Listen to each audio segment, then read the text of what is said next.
Hello everyone.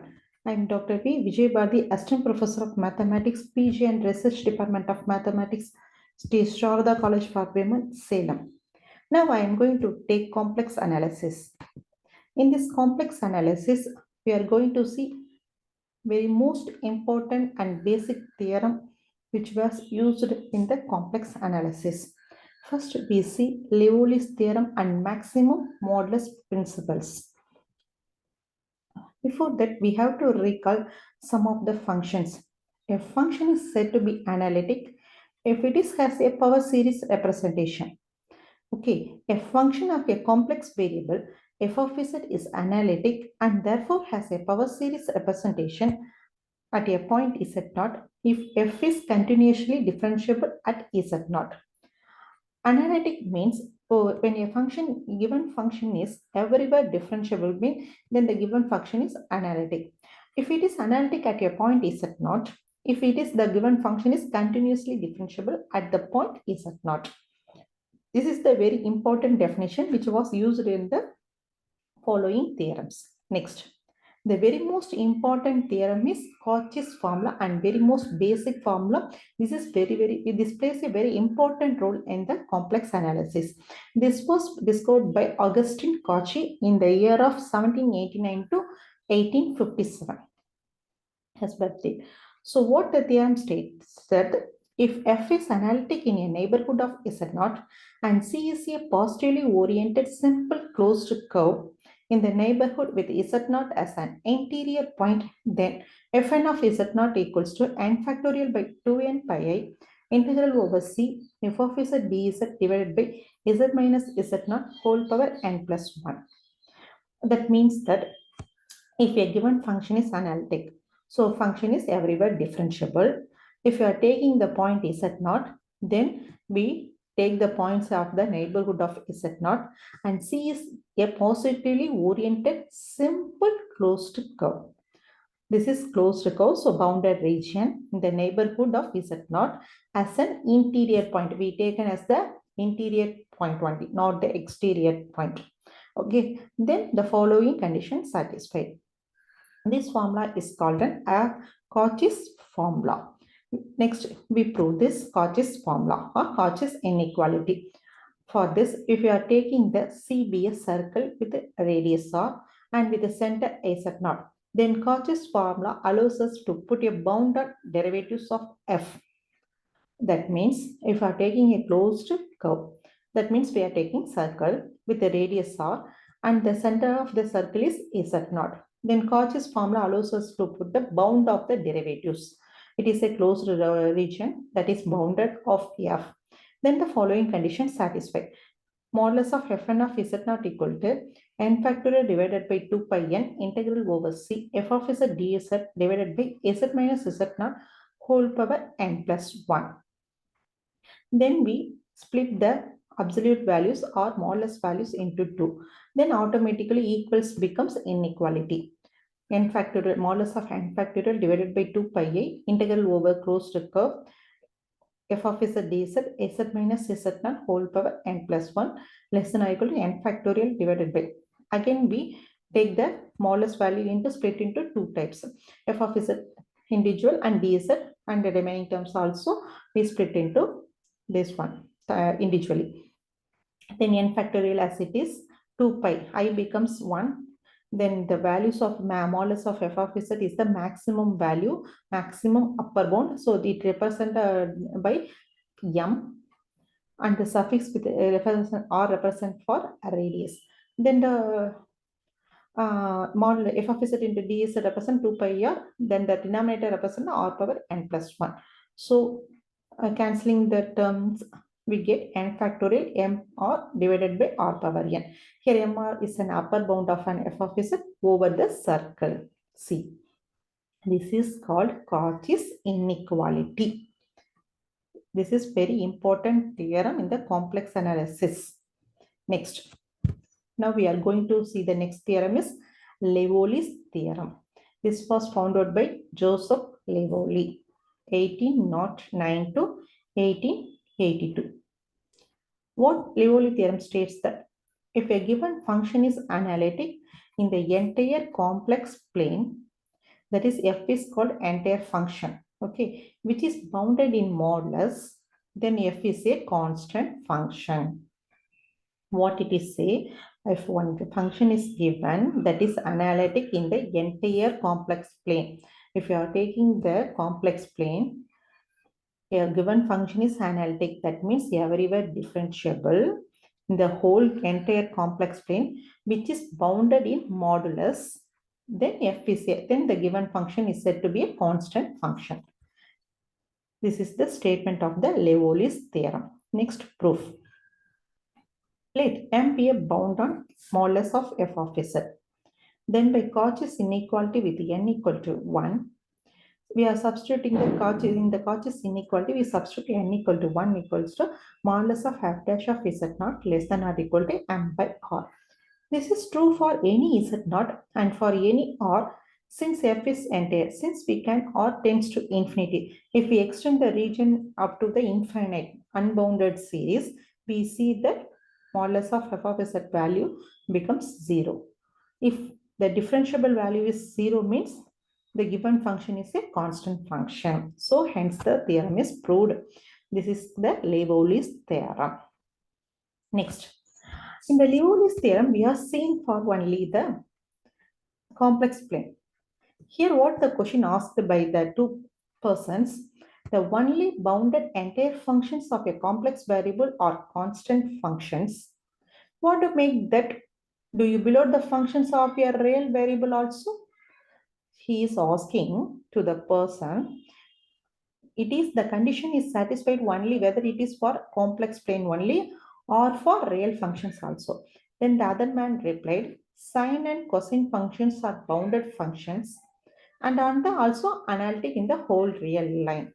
If you are taking the sine functions and cosine functions are bounded functions only and also analytic on the real line. He replied, this is true for some of the real functions also. For example, if we are taking sine and cosine functions. So Liouvilles theorem is also true, not only true for complex plane, it also true for a real line also. Next, we are going to see the maximum modulus principle theorem. Okay, what it states that, suppose we are taking, let G be a bounded open set in C, and suppose f is continuous on the closure of G, then and it is also analytic, then the following conditions satisfied. Maximum of f of z equals to z belongs to closure of G equals to maximum of modulus of f of z and z belongs to differentiable of G. This is the maximum modulus principle.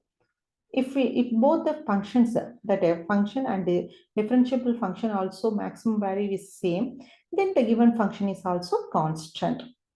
This is the statement of the maximum modulus principle. Okay. What is maximum modulus principle for unbounded domains? It is simplified. We see. Let's see. Let D be an open disk in the complex plane. Suppose f is analytic on the complement of D, continuous on the boundary of D, then modulus of f of z is m on the boundary of D. Then its limit value tends to infinity equals to n for some complex L. Then modulus value is m on the complement of D. What the theorem states that if you are taking D be an open disk, above theorem is seen for circle. Here we seen for D be a domain with open disk. Same, f is analytic on the complement of D, continuous also and the boundary of D.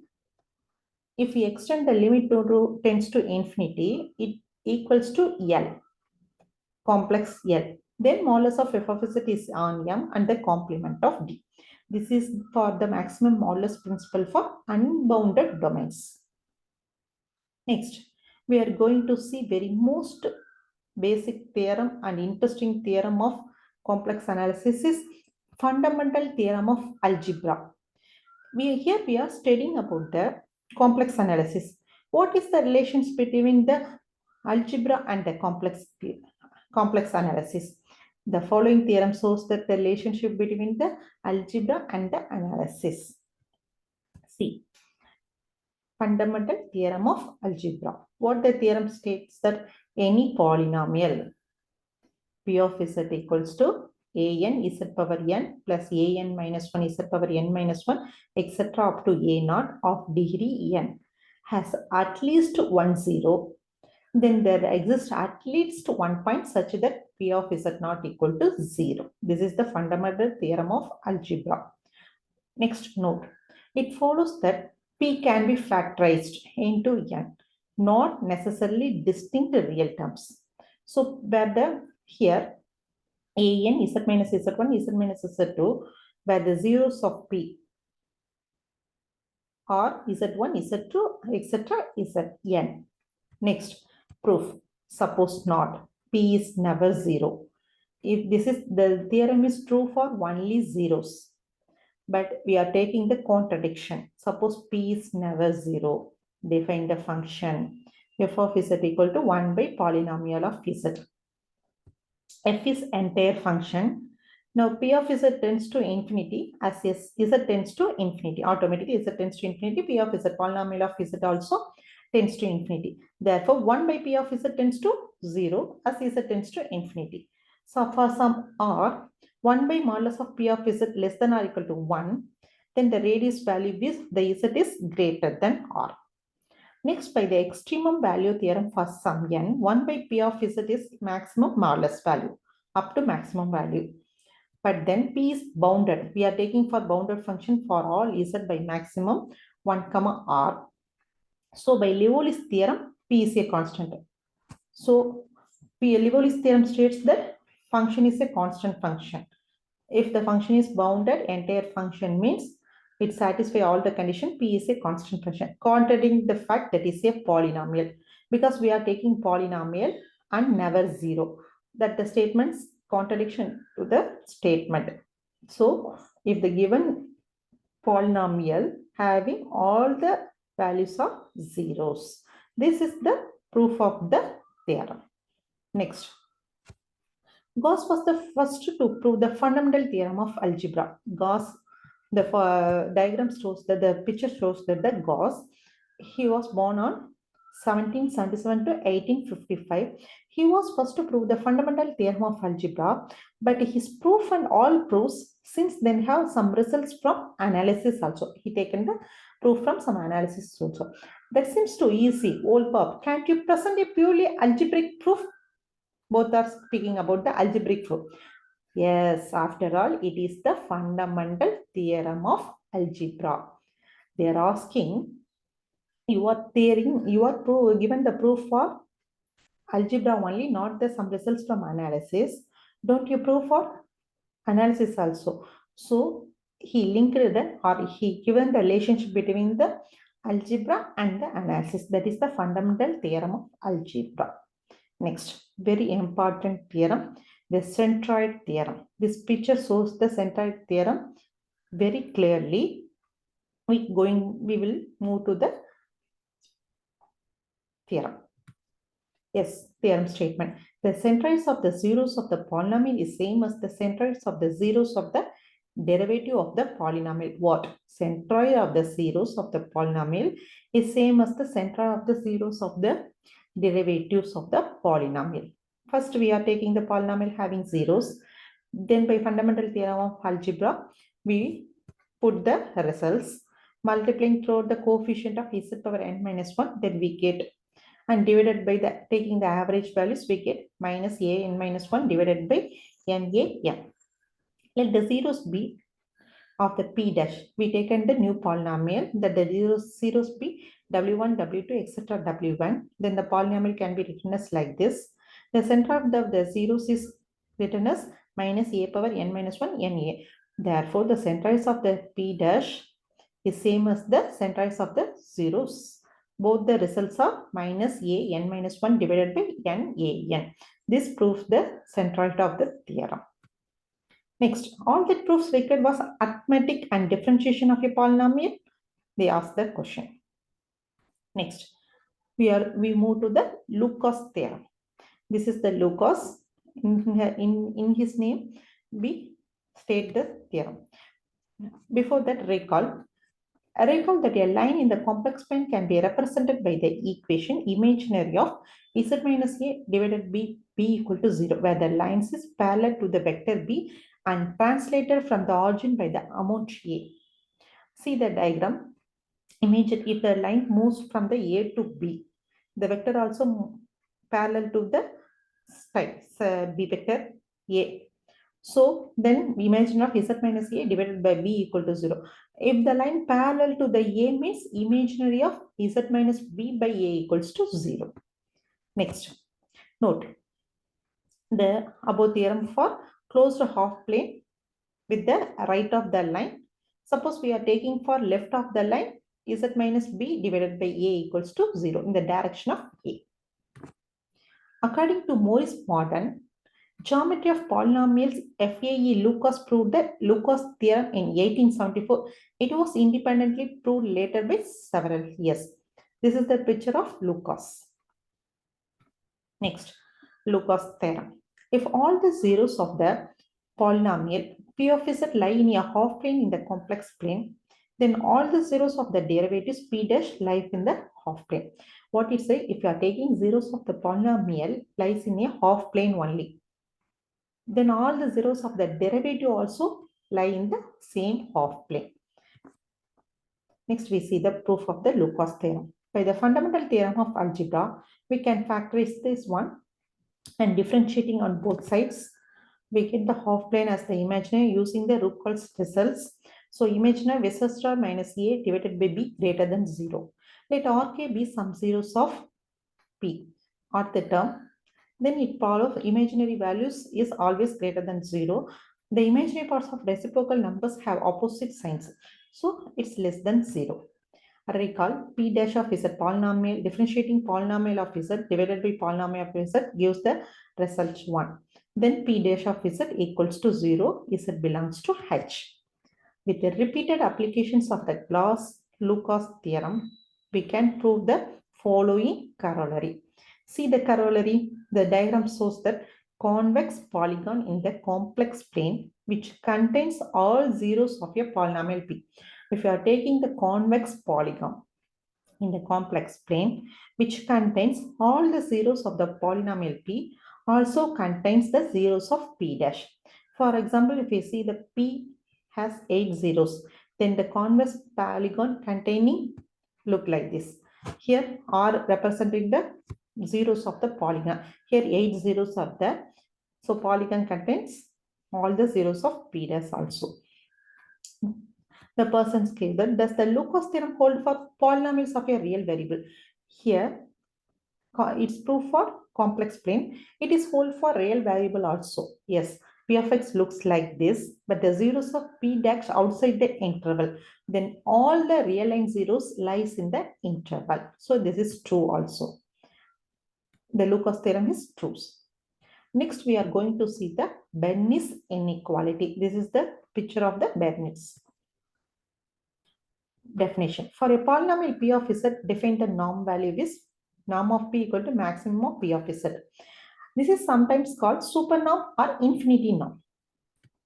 Next, if p is a polynomial of degree n, then norm of p dash is less than or equal to n into norm. Equality holds if and only if p dash of z lambda into z power n for some lambda. If his full name is Serge N. Bernstein. Note, Bernstein original results in 1926 considered trigonometrical polynomials only. Here is a special case Bernoulli's general result. Length of the history so-called Bernstein inequality. There is also a different results in statistics with the same name. Next, his lemma. If p is a polynomial of degree n with no zeros and modulus of z less than 1, then q of z is denoted by complement of z p of 1 by z bar. Proof. Q of z you are taking is the polynomial of the z which is given. If you are taking the polynomial, two polynomials is equals to same polynomial. Also q has all its zero. Then it implies that p of z is a polynomial of and that is differentiable throughout the region. Q of Z also through differentiable throughout the region. Then its divisors also throughout divisible. So the given function is analytic. So this is the proof holds for from the maximum modulus theorem for unbounded domains. We get the results. Next, proof of the Bernstein theorem. We are taking the statement and then by the above lemma, we substitute the values. We are getting the proof of this theorem. Rearranging, we have proof of the theorem is norm of P dash less than or equal to n into norm of P. Next note. Since equality holds in Bernstein theorem if and only if, when the inequality holds, all the zeros of P lie in the origin only. The bound can be improved by putting restriction on the location of the zeros. The first such result posted by Paul Adams and proved by Peter Lax in the second picture. Next, Adams-Lax theorem. He proves polynomial of P dash less than or equal to n by 2 into norm of P. From the Adams-Lax theorem, we have the results, and combining these results, we get the results. Next, can't you extend the results of LP norms? Yes. De Bourgeois theorem, Nicolas de Bourgeois. He takes the theorem, if P has no zeros, then the inequality holds. Of course, a norm of P in the delta we are taking, whole power delta, the Bernstein can express himself more clearly. The theorem has no zeros. When delta tends to, this result implies only for the Adams theorem. Yeah, do you any complex analysis research on his own, or does he talk about other people's research? I suppose as the chair, use my giant administrative salary to move my club at off of old Bob. Next, the theorem. So if you are taking for the extend the theorem to the polynomial of degree n, it holds. Note some observations on this results. Delta equal to n. Then this is the result of Govil and Liouvilles. Notice that this is the refinement of both Bernstein and Aldrich's theorem. Thank you. This is the some of the basic theorems which was used in the complex analysis. Thank you once again.